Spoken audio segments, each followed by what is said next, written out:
Welcome to 13. Smoke and mirrors, folks. Smoke and mirrors. Finally, it's time. Been doing a few episodes that hopefully you guys have all caught. If you haven't, go back and watch some of the last few 13s. I was trying to do a 3-part series, but when I thought that I was going to be able to discuss this was last Saturday for 13. Luckily, I had a piece to put in there that fit perfectly with it, which was Luis's at Delivery TV. Please check him out. That piece he dropped was amazing, or you can go check out the last episode of 13 and you will see it. But the other two leading up to this as well, we were talking about like the employee models. We were talking about, Luis was talking about all of the illegal activities going on. We've been talking about some other things. This was like a series. This was supposed to be 3 of 3. This is actually now 4 of 3. So you might have to all go back and be relabeled. But welcome to 13. So today, about a year ago, late-ish October of 2023, David and I from Para were contacted by the FTC to have a private discussion. We were allowed to record it. We were allowed to check with attorneys first to make sure, and the information was provided to let us check that as to what questions were going to be answered. We could almost tell from what the one sheet said that, okay, this isn't really, they're not after us, or me or anybody else. But it's a much, much, much larger picture thing. Other people now have been contacted this year by the FTC. I don't know what they're saying. I asked one person I know very well, and he's not even under an NDA. So, but nobody else I know talked to him in October of 2023. Everybody else has been like March or since this year. So maybe they are just ready to pull the trigger, and we'll get to that. But obviously, I didn't just wait a year just to make you guys wait. I had an NDA, and the NDA just said I will not discuss anything that we discuss in this session. The session went over 2 hours. There were 2 agents. We were on a video call.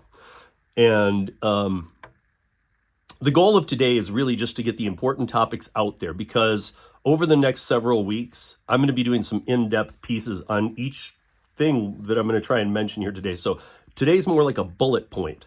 And I've probably even left a couple out that I think we'll get to when we build out some of this stuff, because it's overload. But I think you guys you're definitely going to get the drift. So one thing before I start jumping into these points, leave all questions, comments, concerns below. Please, guys. 13 is, any video that I put out, please, I always respond. But with 13, I really love your interaction. So this one, and all of them, but this one especially is very important. Please put your questions, comments, concerns below. I will answer them. We'll move through them. And again, there will be pieces coming out to go deeper on these. So, okay. So I'm gonna tell you right now that over 50%. So it was 2.25 hours. So about two hours and 15 minutes ish. This conversation. And even though we spoke of DoorDash, Uber Eats, Uber, Instacart, Lyft, and so on, I'm going to refer to them hereafter as the apps, because over 50% of our conversation was about DoorDash. And obviously that made sense because David, Para from day one with David. So the tip transparency on Para, I guess let's jump there. Some of the questions regarded TT. And if you're not familiar with tip transparency on Para, or if you're not even familiar with what Para was doing, if you're newer to the gig space, 2 different times we released a full version. We had many users. We blew up extremely quickly. We had many users using the TT, which was basically finding the API and scraping the API. And whenever a DoorDash offer came in, we had a banner that dropped down that showed you the total miles, the total pay with tip, everything. And this is when they were being even extra sketchy because there were always hidden tips. Now the hidden tips, like I talk to a lot of people, I don't do a lot of DoorDash, but I talk to a lot of people who say the hidden tips can be 25, 50 cents. What I'm talking about goes back to late 2020 and 2021 when the hidden tips could be 50, 90, $150. So it was a game changer. And we always said that DoorDash, go ahead, you do it, and we won't do it. And so the first time we had to hire a lawyer because they had us take it down, but we put it back up a few months later in a different way. And they made us take it down. We had a lawyer. We did what we could. David did what he could. I wrote an article about it a long time ago called David versus Goliath. Here I'm going to give you guys 5 questions that were asked of me in that interview. And and it kept going. So we'll get into more too as we go here through the week, but I'm on a time crunch here today. So here's just 5, just to give you an idea of how the conversation went. So what was DoorDash tip transparency? I explained it as I kind of did to you, but in more detail. Again, I'm assuming a lot of you know. So, but was Para altering any information being shown to the users? And now realize they knew we weren't. They just wanted it on record that we weren't, because I'm going to get around to what's going on here. So they were saying, was anything altered by you guys, or were you just scraping the data and producing the transparency that the app had forgotten or had left out?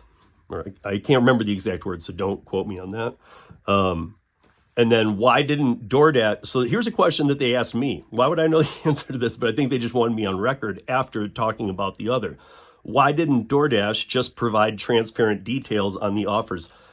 You got me, man. That's what I've wondered the whole damn time. I mean, they spend more money on engineers to hide things from drivers, customers, everybody, than they do to work on the app. They have 2 to 3 times as many people working on hiding things, deceiving people, all of that in the engineering team as they do people just developing the app and keeping up with it constantly. FTC is aware of that. It's bullshit, excuse my language, and they're very aware of it. There were other questions too that followed those, but I want to jump ahead because I'm only doing the 5 with you today. So there was, another question: do I consider myself an independent contractor? And here's how they said it: as defined in every app-based gig platform terms of service. And so I had to clarify that one. I said, do I consider myself an independent contractor as it's defined in the app TOSs? And I said, or do I consider myself an independent contractor? And I guess they realized that, and they were like, oh, that's a good point. No. Do you consider yourself an independent contractor? And so I said, absolutely, because Travis Kalanick started Uber in 2009. It didn't hit most of the markets outside of California till like 2012, 2013, 2014.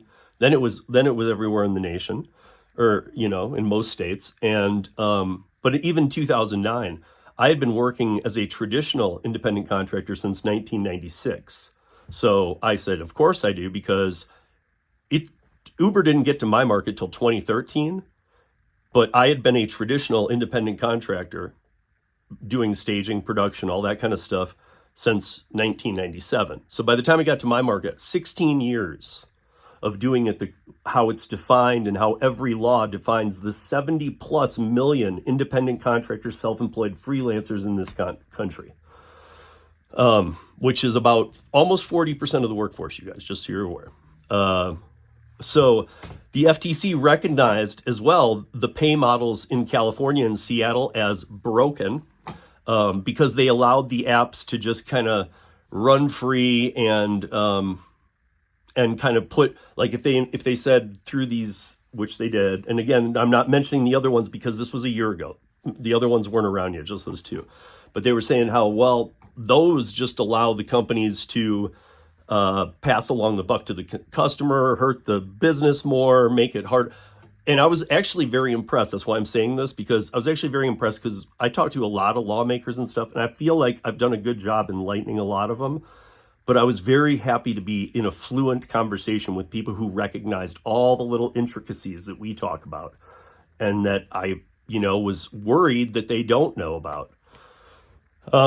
So So instead of trying to push middle ground employment, which is what they were calling this, the Prop 22 and the Seattle Pay Up, they were going to begin, at that time, they were going to begin forcing gig companies to follow IC law, independent contractor law in their state, or redefine all drivers as employees and go that route. Franchise, anything they want to do is fine, but true employees, none of this like halfway stuff, one or the other. So what does all this mean as we're running out of time? Again, I'm going to be talking a lot about this over the next few weeks and diving in deeper than out of 13 minutes, but I just wanted to get it out there. So please leave all your questions, comments, concerns again below. And here's something for you. Expect soon for markets to have caps expect most markets to have caps on amount of vehicles allowed to be on the road at any given time. This was very common with the taxi industry for a long time, almost in every market. So they could, like, on a given night, on a weekend night, they could maybe have, I'm just making up numbers here, in a city X, 2,000 taxis on the road, on weekdays, 1,000. So, I mean, that's something that they're going to push very hard, is not to just let everybody on the app. You can't have 10,000 drivers on the road. They don't want this many drivers on the road anymore. I mean, will that hurt people? It might, but it also might create more situation to make money, because these companies will be, instead of having 1,000 options, they're going to have to become more dependent on the ones who are out there working. 6 weeks after my meeting, the Nevada RICO case started. And that is moving along very quickly for a RICO case. Those can take years. This thing is moving along very quickly. We will follow that as well. And just over a week ago, it's in the news. You can Google it. You can Google FTC Lyft, and just that should pull it up. The Lyft was fined $2.1 million by the FTC. So just over a week ago, a first sign of the FTC getting ready to attack these companies to their core. You're going to hear a lot more about this from me on upcoming ones. But again, please leave your questions, comments, concerns, even just those comments. Just leave them. I mean, even if it's not a question or a concern, the comments, leave them in the comments, please, of this video. Let's get seen on this, and let's have your voice be seen and heard. So that's it for today, guys. But we're going to be talking about this a lot more. And that's 13 minutes of gig news in just under 13 minutes. Peace, y'all.